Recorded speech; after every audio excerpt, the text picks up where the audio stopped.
Welcome back, everyone. Let's go to that breaking news that Donald Trump has begun negotiations with Russian President Vladimir Putin to end the war in Ukraine. Yeah, conservative political commentator and radio host Ben Ferguson joins us now live from Houston in Texas. Great to have you with us, Ben. So how likely is it that this will lead to a ceasefire in Ukraine?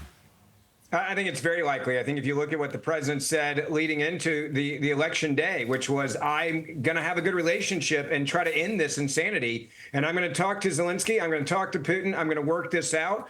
You also had, Pete Hegseth at the DOD saying the same thing, echoing it today, making it clear this has to end.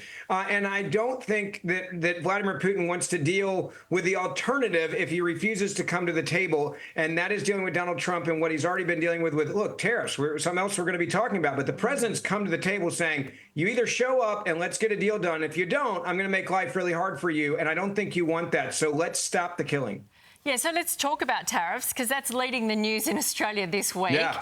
And it sounds like when the Ukraine war started, Russia was slapped with tariffs. Australia may have taken up some of the slack, but the US says we've been shipping too much to the US. Do you think we will get an exemption from those tariffs?